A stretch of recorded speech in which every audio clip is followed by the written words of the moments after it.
3, we're going to look at vectors from a geometric standpoint. So some of our basic terminology is a scalar is going to be the magnitude of a quantity such as 45 pounds of force, a speed of 60 miles per hour, or a distance of 10 miles. A vector in the plane is a directed line segment. It has both magnitude and direction. Again, directed line segment. It looks like a ray, but it's not. So here is a vector. It has an initial point and a terminating point. So when you give these letter names, the point are at the beginning and at the end, where the ray has a point somewhere on the line and it goes through it. Our direction here for this particular example is 30 degrees with the horizontal. Again, you might see bearings or slope to determine the direction of a vector. So speaking of letters, here is vector O to P.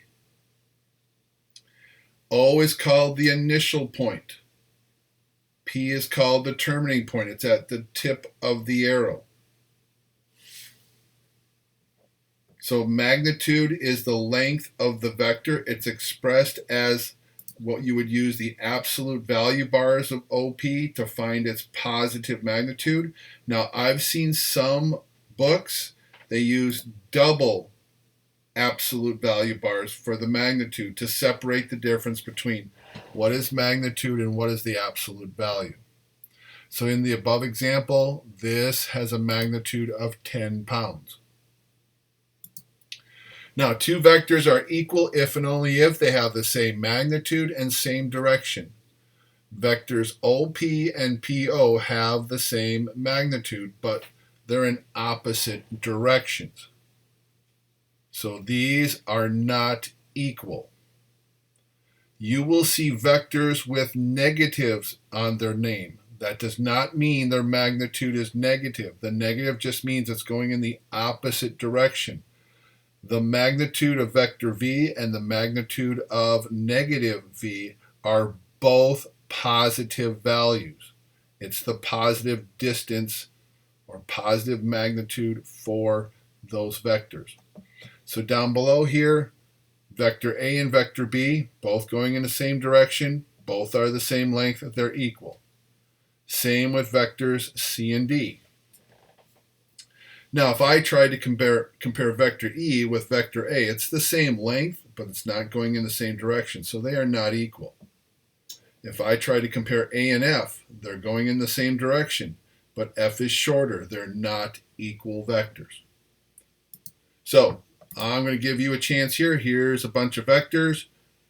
Pause the video, name the pair of vectors that appear to be equal, name all the pairs that are opposite. All right, welcome back. So who's equal? Well, my first ones that I looked at were M and P. Those are both going in the same direction. They appear to be the same distance.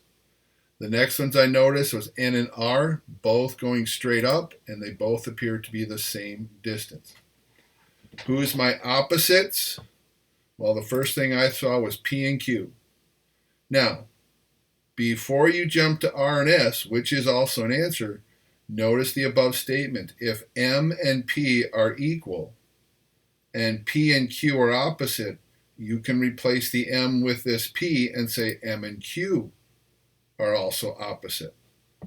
So now that we declare R and S to be opposite, remember N was equal to R. You can replace N with R and you can say N and S are also in the opposite direction. Adding vectors. The sum of two vectors is called the resultant vector. There's two ways to do this geometrically. We're going to look at the nose to tail, the most common way to add vectors. And what it is if you're going to do A plus B, you start with vector A right where it's at. You grab vector B wherever it is and you put its initial point at the terminal point of A. And where that terminal point of B is where the terminal point for A plus B will be at. And we just connect those together, building this triangle. So again, you place the initial point of vector B at the terminal point of vector A. The resultant vector from the initial point of A to the terminal point of B is your resultant vector. So let's practice this.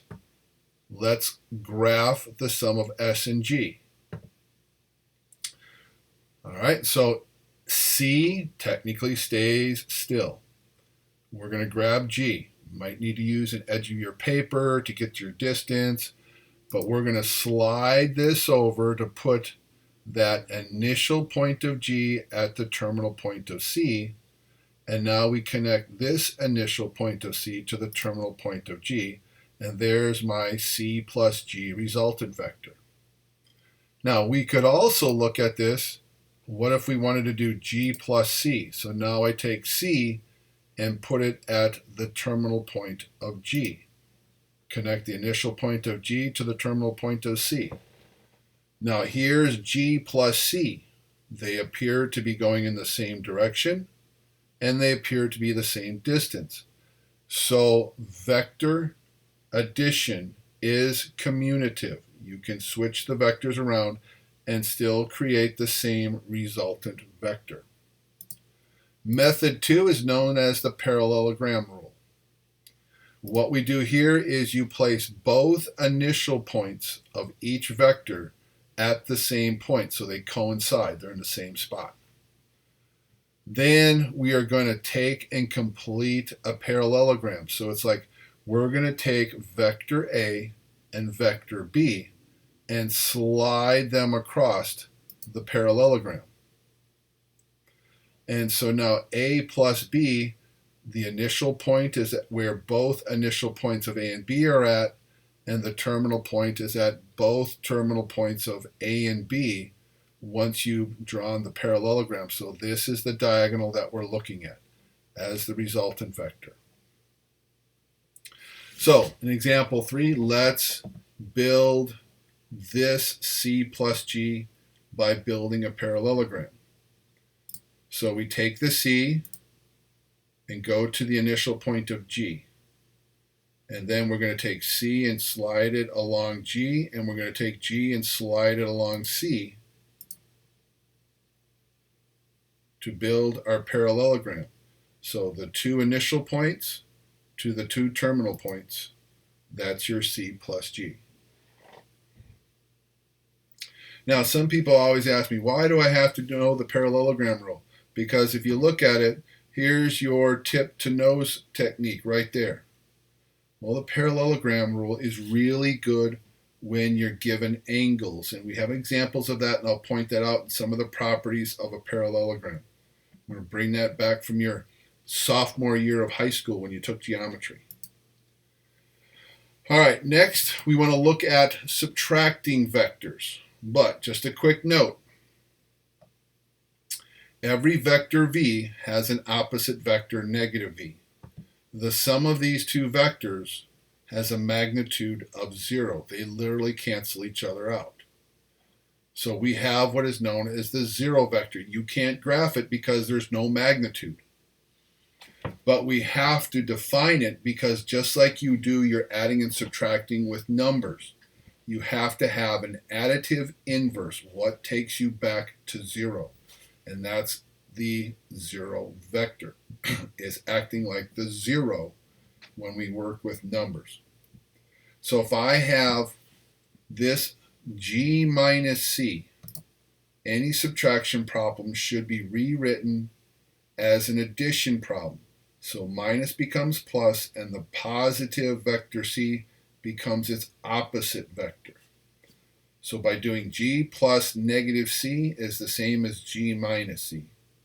So we go to C and we draw the opposite vector. Now we'll take that initial point of the negative C and put it at the terminal point of G, and then connect initial point of G to the terminal point of negative C, and there's G minus C. Now the other thing we want to look at too is what are called scalar products. This is when you multiply a scalar value such as k, just a plain old number, to a vector u. And when you multiply that together, what that's going to do is it's going to affect your magnitude, the distance. So we take the absolute value of k, because again, that has to be a positive, the magnitude of u is positive, and that's going to change the length. So here's vector u, here's vector 2u, twice the distance. Now earlier I said one way that you can also find the direction is using the slope. So on the test, I love to put my vectors on graph paper. So for example, we could say this vector has a slope of up 6 to the right 4. Okay, then 2u would be up, not 6, but 12, and not to the right 4, but to the right 8. If you want to do 3 halves, you do 3 halves to up 6, 3 halves times 4, and that gives you this slope. If you want to do a half for -2, multiply this scalar to your slope to find your new vectors.